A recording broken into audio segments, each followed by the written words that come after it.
A well-regulated militia being necessary to the security of a free state. The right of the people to keep and bear arms shall not be infringed. Thanks so much for tuning in to another edition of Bearing Arms, Cam and Company. My name is Cam Edwards. It is great to have you as a part of the program today. On the program, in just a matter of moments, we're going to talk with my friend Gabriella Hoffman, author at The Resurgent, campaign consultant, Second Amendment advocate, podcaster, and more. Specifically, we're going to talk about what's going on with one particular bill in the state of Virginia. Probably the worst of the gun bills that has been introduced, although there's some pretty stiff competition. House Bill 961 is the so-called assault weapons ban in Virginia. One of two that's been introduced, but right now it's the only one that's live. This bill would not only ban so-called assault firearms, it would ban magazines over 10 rounds, it would ban lawfully owned suppressors, it would ban quote-unquote trigger activators. And you would not be allowed to possess the guns, the magazines, the suppressors, the trigger activators that you currently own, with one exception. One exception, and one exception only. Any so-called assault firearms that you legally own today, you would be allowed to continue to possess as long as you registered yourself and those firearms with the Virginia State Police. So again, it's an awful bill. Maybe 1% better than Senate Bill 16, which was the awful Senate version that did not contain a grandfather clause, but it's still completely unsupportable by gun owners and Second Amendment supporters in the state. And what's interesting is it appears to be unsupportable by a majority of Virginia Democrat state senators, because what we know is that there are 4 right now that have said they have problems with this current language. And as we talk with Gabby, it appears as if Democrats are trying to, quote unquote, fix this bill somehow. We also talked with Gabby about Lobby Day in Richmond last week. Gabby was on the ground, as was I. I didn't have a chance to see her on the ground because of how crowded it was. But take a look and a listen to our conversation with Gabriella Hoffman about the latest doings in the Virginia legislature. Gabby, thank you so much for coming on the program. It is so good talking with you today. Thank you for having me, Cam. Delighted to speak with you. So I know that you were out at Lobby Day in Richmond. I'm sorry that we didn't run across each other, but it was a big crowd. Likewise. and it was easy so to busy. So what was your experience on Lobby Day? I frankly had a very good experience. I mean, maybe because those of us who spend some time around firearms are not too alarmed when we see people with long guns or so-called scary-looking rifles. It was a lot to digest because I haven't seen such a high, I would say, frequency of them in such a small setting, but I generally felt very safe. Although it got crowded and people didn't push one another, even with their guns strapped to them, everyone was very calm and very kind and collected. And I thought it was just a very good demonstration of the right to assembly in support of the Second Amendment. So First Amendment and Second Amendment rights were on full display. It was beautiful.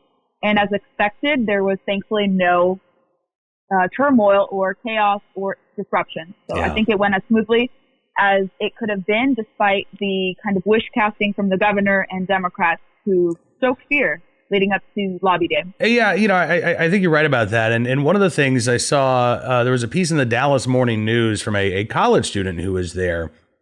And this college student picked up on something. I think you may have even written about this as well.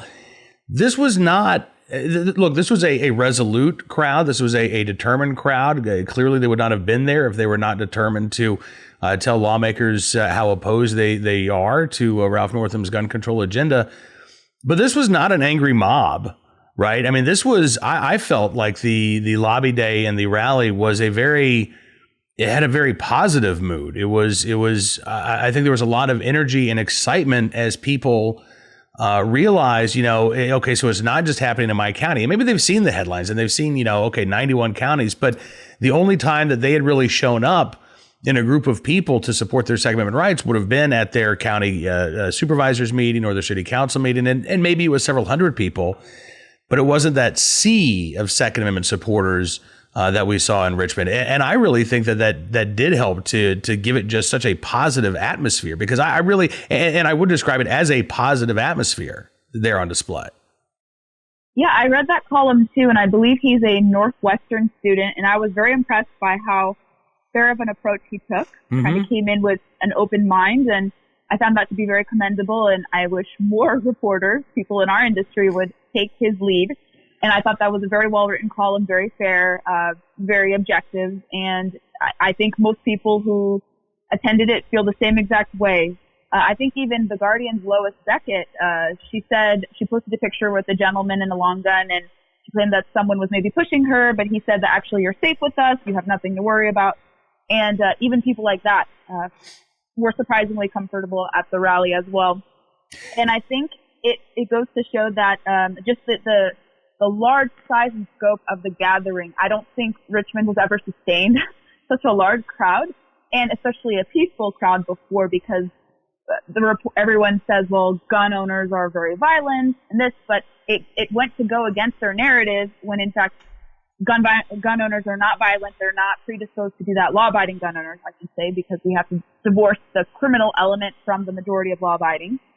And I would hope it awakened people to the notion that maybe these gun control proposals are not geared towards stemming off criminal gun use. Right. And I think you have more people, even people who are skeptical. I was hearing chatter with people near a coffee shop just off the Capitol grounds, and someone was telling me from Gloucester County in the Yorktown area that said that I have Democrat friends who were really unaware of what was happening, and when they started to learn more about the bills that were being proposed, they themselves even said, maybe I'm going to be skeptical about maybe voting for these individuals, or I may not vote for Democrats in the upcoming elections, or I may not support these politicians because they're eroding gun rights. Yeah. So I think the media is underestimating how universally disliked these proposals are, given the fact that 91 of 95 counties, as you have pointed out so well, wholly oppose this. Same with Virginia Beach and a lot of other localities. I think Philip Van Cleve just reported that 137 localities are now sanctuaries in some capacity. So it continues to build, and like you've mentioned before, these are not gatherings of people who are angry or discordant or posing any violent threat to lawmakers or public servants. They're just going there to voice their concerns. There hasn't been any accidents. There hasn't been any threat of violence. It's all been very peaceful.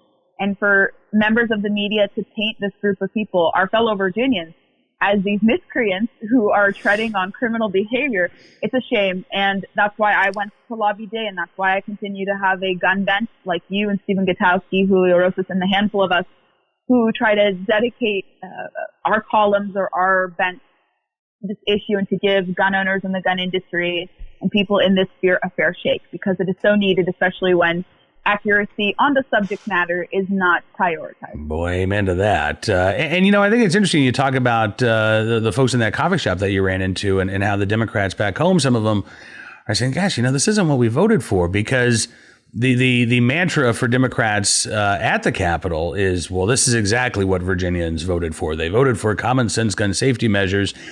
And the thing is, that's how it was sold.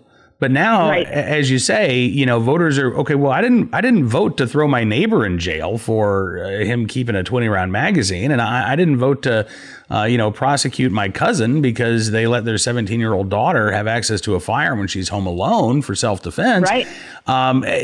These are not common sense proposals. Not at all. What I find interesting is we've had a number of bills, including, one gun a month, red flag. They've already started moving.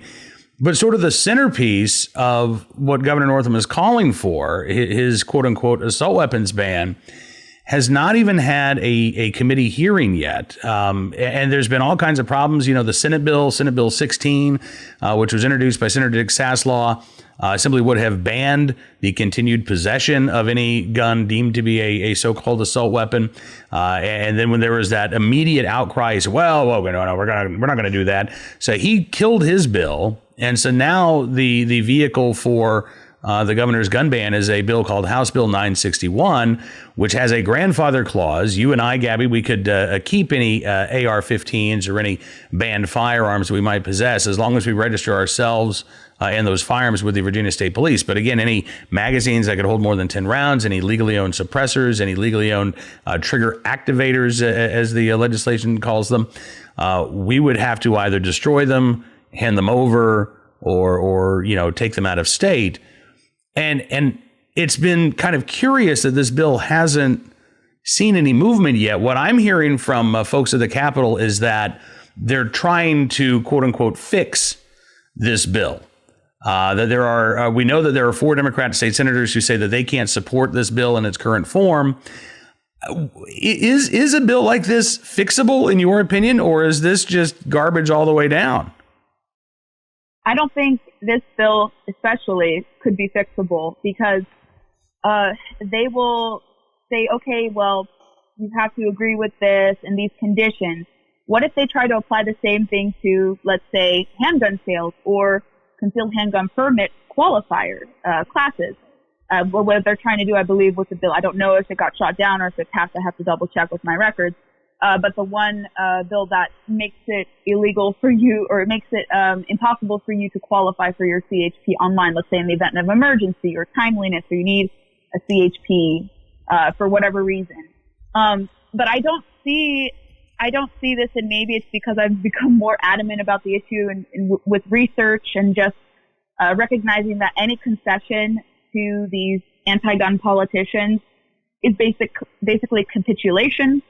You're never going to satisfy them. They only want you to concede to them. They never want to hear any bills that actually deter criminal behavior. Or I think there were a lot of bills by Senator Bill DeStace that got all shot down in the Senate that actually would have stiffened penalties against criminal gun usage. They shot that down, did not want to hear that whatsoever about actual bills that could deter criminal behavior. Mm-hmm. But with this, I just don't see any fix doing anything, because if they really wanted to go after firearms that are used in crimes, they would go after handguns. Not suggesting they should, because that would be wrong too, but they're scapegoating an AR-15, which isn't used in crime as much, let's say, compared to handguns. So they're not attacking the problem. I think it would be equally dangerous for them to go after handguns as well. And a new 30-round magazine that I just received from Brunel's would be confiscated too. So I don't know if there's a grandfather clause for that, but no. I don't think people listening should be satisfied with this. And I hope whether it's BCDL, gun owners, NRA, or all these different plaintiffs potentially coming together to file any suit if this were to pass, I hope they do promptly do that, and this gets challenged in the court of law, maybe goes up to the Supreme Court, because I don't see this as having any legal muster at the Supreme Court, and I don't think any concession would stop them there. They'll attack other facets of gun ownership. So I think giving an inch is not smart. No, I think you're right. I think you're right that this would not be received well by the Supreme Court. I mean, this is, there are elements of what other states have already done in House Bill 961, but it's never been put together in one bill, right? So you've had your quote unquote assault weapon bans with the grandfather clauses. You've had California. Actually, they have a law that's being challenged right now in federal court that bans the possession of magazines over 10 rounds that folks may have purchased 20 years ago. So we've seen some of these elements before, but it's never been wrapped up in just one package. I suspect that the quote unquote fix that they're looking at would be grandfathering in existing suppressors, magazines, and firearms to try to draw in more moderate support. But as you say, you can't give an inch here, because in essence, what this bill does is it says, listen, you don't actually have a right to own any of these things. We may let you continue to own these things, but you don't have a right to own them. They're not protected by the Second Amendment, even though we're talking about the most commonly manufactured rifles in the country today, the most commonly owned magazines in the country today. It's still a privilege for you to own these things. Now, Gabby, if you're saying it's a privilege to own some of the most common arms in the country, then you're saying that the right to keep and bear arms isn't really a right at all. And so to me, it doesn't matter if we're saying, well, only going forward will, gun owners not be allowed to buy these things, but you can still possess these. It still turns a right into a privilege. And that is still, again, something that is completely unacceptable, I believe, to everybody that was there at Capitol Square and the tens of thousands of gun owners who have shown up across the state of Virginia to say no to Governor Northam's gun control agenda. Right. Two things. This has no constitutional muster. It violates not only the federal Second Amendment, it also violates Virginia's Second Amendment clause as well. And also, too, I don't see how law enforcement is going to enforce this. It seems so grandiose, and many of them, they don't want to go against their conscience and the oath they swore and took upon getting into office. I just don't see them complying either. They have other priorities to do rather than go after people who are not committing and perpetrating crimes. No, I think you're going to see, I think, a lot of backlash. Yeah, I think you're right about that. I think where these laws do get enforced, or these bad bills that will become bad laws, where they do get enforced, frankly, are going to be Democrat strongholds, right? It's going to be in Northern Virginia, in Richmond, Petersburg, maybe even in the Virginia Beach area, though I know they passed their Second Amendment or constitutional city resolution. And it's going to be based on what we've seen in other states like Colorado, New York with the SAFE Act. These are basically going to be the only charges that folks are going to face would be in connection with other violent crimes, right? So let's say you pick somebody up on an armed robbery charge and they've got a 20-round magazine. Well, now you can charge them with the armed robbery. You can also charge them with possession of a 20-round magazine. My concern, frankly, Gabby, is that, this is going to lead to a lot of plea deals where the actual violent crime gets pled down to a nonviolent possessory crime. Yep. And so the violent criminals who should be going away behind bars are not going to be spending as much time behind bars. And you're right. Nope. And then we're also going to have, I think, individuals in these cities who are not violent criminals, who are simply possessing firearms for self-defense, but they are going to get caught up in these laws. I think it's something like 70% of folks who are tried in New York City for violating the SAFE Act provisions have no serious criminal history, but they're charged with a felony for simply possessing a firearm without a license. We're going to see the Virginia equivalence of that. I really do believe that. And I believe there's going to be a disparate impact in terms of young men of color, being prosecuted at a far greater rate than 40-something-year-old white guys like me, quite frankly. And that's something that Democrats from the governor on down don't want to talk about. I mean, their policies are leading to, think about this for a second, Gabby. Their policies have led to an increase in gun sales in Virginia. I don't know if you've been to a gun store lately, but the gun store owners that I've talked to say business is booming at the moment. So more people are buying guns in anticipation of these gun control laws going into effect. And then if and when these gun control laws do go into effect, there's going to be a disproportionate impact against young men of color, nonviolent criminals, again, simply or for possessing these now prohibited items. This is a loser all the way around. If you're a gun control supporter, this is a loser from start to finish. Even if you don't like guns, even if you don't like the Second Amendment, even if you are all in favor of, abandoning these guns, I don't know how any gun control supporter can look at this legislation and think, oh, this is going to lead to good things.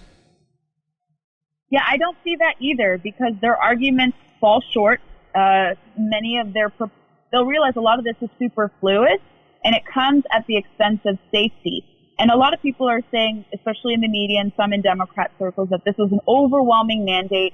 Overwhelming number of Virginians approved this. I believe it was only about 5,700 votes that separated Democrat from Republican control of the General Assembly. That's not an overwhelming mandate.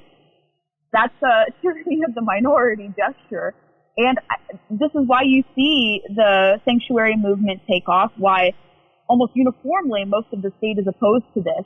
And I think people who were not aware of elections and their consequences, perhaps are more aware. And it is my hope, as a political observer and someone who also does work with local lawmakers too, like from a political angle, I hope that people are aware and they're starting to figure out how do you vote these people out? How do you get involved?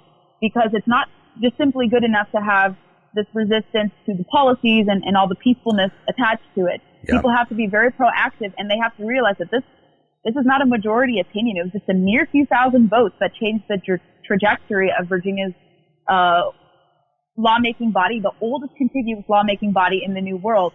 And Virginia is not a far left state. Even Larry Sabato said that about a poll about Virginia's electoral prospects going into 2020. And I've lived here 8 years, long enough to see that for myself, maybe except for Arlington and Alexandria and portions of Fairfax and some other more Democrat kind of led areas. Most of the state is not far left, so I don't see how most people, including Democrats who own guns, would be in support of this We're not New Jersey. We're not California. So this is why it's alarmed a lot of people, even people who just simply go hunting, people who just simply do target shooting or who have family members, also kind of raise an eyebrow as to why these policy proposals are being proposed and are not common sense in nature whatsoever. Yeah, no, you're right. And I think that is going to be a big task for the Second Amendment sanctuary movement in the months ahead, to channel this energy, right, which is out there. Yes. And so many of these folks that I've met and I've talked to, you know, yeah, sure, maybe I go and I vote in the presidential election year, but you're right. They didn't go and they didn't vote last November. They don't pay much attention to politics, but now they understand that politicians are paying attention to them.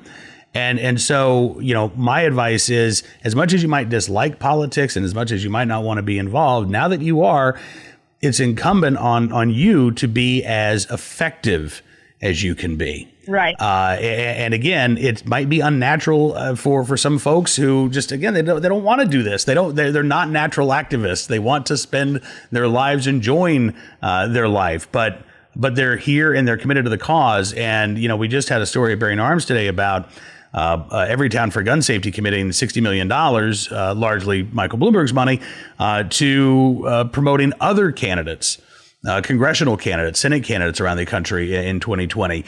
They're going to use that money very wisely. You know, it's not all going to go to campaign ads. They're going to build out get out the vote efforts. Gun owners are going to be outspent in this election, but that doesn't mean that we can be outsmarted. It doesn't mean that we have to be outworked, and it doesn't mean that we have to lose. So I think your advice is fantastic advice, and I do hope that, you know, everybody, I also consult on this. Yeah, I if people have a question, they can shoot me a message on social media or email. I train state lawmakers. I'm very well equipped to counter flipping efforts. I've been studying this for 3 years. So I wear many hats, and this is one of them. And so if anyone has any questions or they want to work with me to do trainings or something, like, please encourage your listeners to reach out to me, because I've been following what's going on. I know what tactics people have to use to counter this.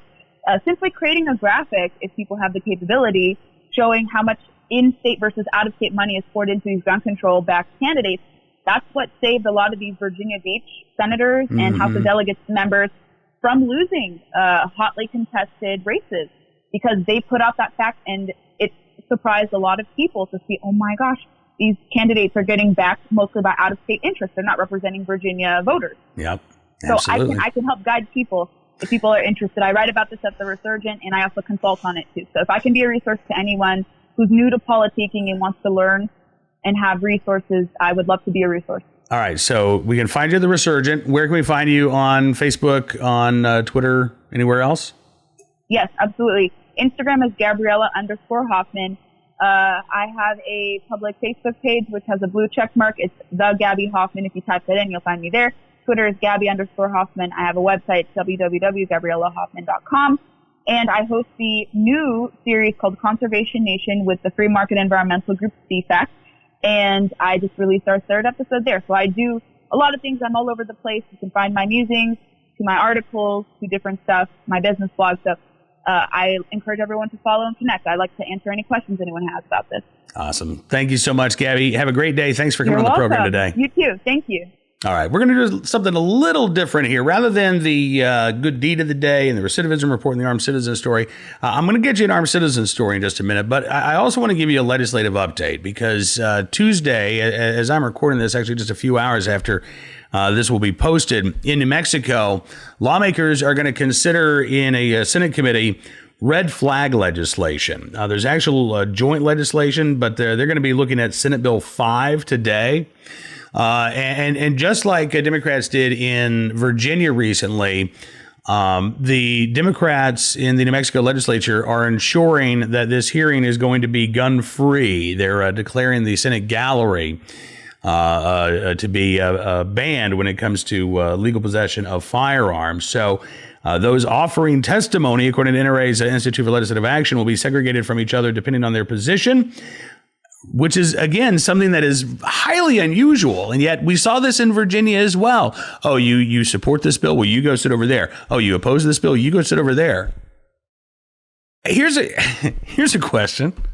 What happens if your mind is changed by the testimony that you hear? I don't understand this. This is so bizarre to me. On the one hand, we just need to have a conversation, but we're not going to let you talk to one another. We're going to separate you. Anyway, backpacks, bags, purses, all will be subject to search. This bill is a really bad red flag bill. I've yet to see an extreme risk protection order, a bill that I can support, but I can tell that when there are some that are better than others. Right. I think Maine's is probably the least objectionable that I have found, because basically it starts with the existing civil commitment law. And then there's an offshoot where, OK, well, maybe we don't need to pursue that entire civil commitment process. Maybe we can do something with just the guns. I still have a problem with that, though, because we know that if somebody is a danger to themselves or others, it's not just any firearms that they might own.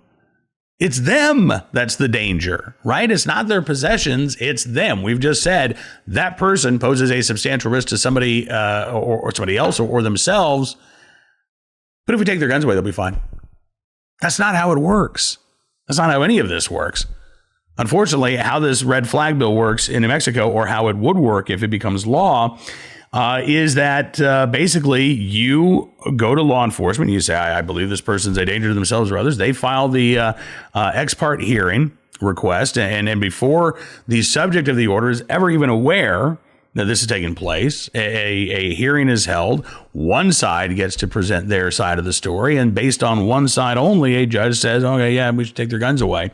And then after that, a couple of weeks later, then the person who's subject to that order gets their day in court. It is, again, it's a bad bill. I don't think there's any mental health provisions, as we've seen in most of these red flag bills, because they're not mental health bills, even though lawmakers say they are in many cases. They're not mental health bills. They're gun control bills. And we've got a bad one coming up in the state Senate today, in New Mexico. So hopefully on tomorrow's program, we're going to be able to talk with somebody in New Mexico about what this legislative language would mean if it takes effect. Right now, though, let's get to today's armed citizen story. From Brown County, Texas, San Angelo, Texas, a 13-year-old on Sunday allegedly shot a man assaulting the teen's grandmother, according to Brown County Sheriff's Office. Yeah. Now, keep in mind, this would be a crime under legislation that's been introduced in Virginia. Now, the adult who allowed that 13-year-old access to a firearm that he used to defend his grandmother, that adult will be facing charges, or at least should be facing charges, because it would have violated the law in allowing a 13-year-old access to that firearm. According to GoSanAngelo.com, deputies responded to a domestic disturbance, and they learned that the suspect, quote, had been shot while actively assaulting the teen's mother. The woman is the grandmother of the teenager who shot the suspect. The release from the sheriff's office said that the teen shot the man, quote, because he was fearful that his grandmother was going to be killed. The man also allegedly threatened several family members, including a juvenile. The release by the sheriff's department says that the incident remains under investigation, but, quote, no arrests are anticipated, besides perhaps the suspect who was assaulting the family members. Now, again, think about this for a second. I understand that there are lawmakers in Virginia and elsewhere who may have very good intentions in wanting to prohibit those under the age of 18 from accessing a firearm without direct adult supervision. But these cases, like the one that I just mentioned, are not unheard of. There are times when juveniles have accessed firearms to protect themselves or their siblings or their parents. And if they're not allowed to do that, they're not going to be able to do that. And so under the guise of preventing tragedies, more will ensue. I happen to believe that the best way to address this is not with a one-size-fits-all policy, but to actually allow parents to make the decision that is best for their kids, and to encourage parents to make the wise decision to give their children education and training when it comes to actual gun safety, so that when they do feel comfortable with their children handling a firearm, they can do so. Until that time comes, they can't. That's pretty simple. Now listen, does it solve every problem? No. Does it eliminate every tragedy? Probably not. But neither will what the gun control advocates are demanding. Their policies won't prevent every tragedy either. And in fact, as I mentioned, could lead to more. All right, that is unfortunately all the time that we have for you on this edition of Bearing Arms Cam and Company, but thank you so much for being a part of the program today. Thank you as always for spreading the news about the program as well.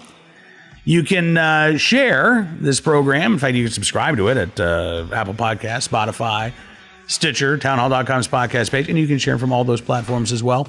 Also, you can subscribe to Town Hall Media on YouTube, and that way you never miss a program. If you want to check out the growth of the beard each and every day, is it a little bit longer than it was yesterday? I think it might be.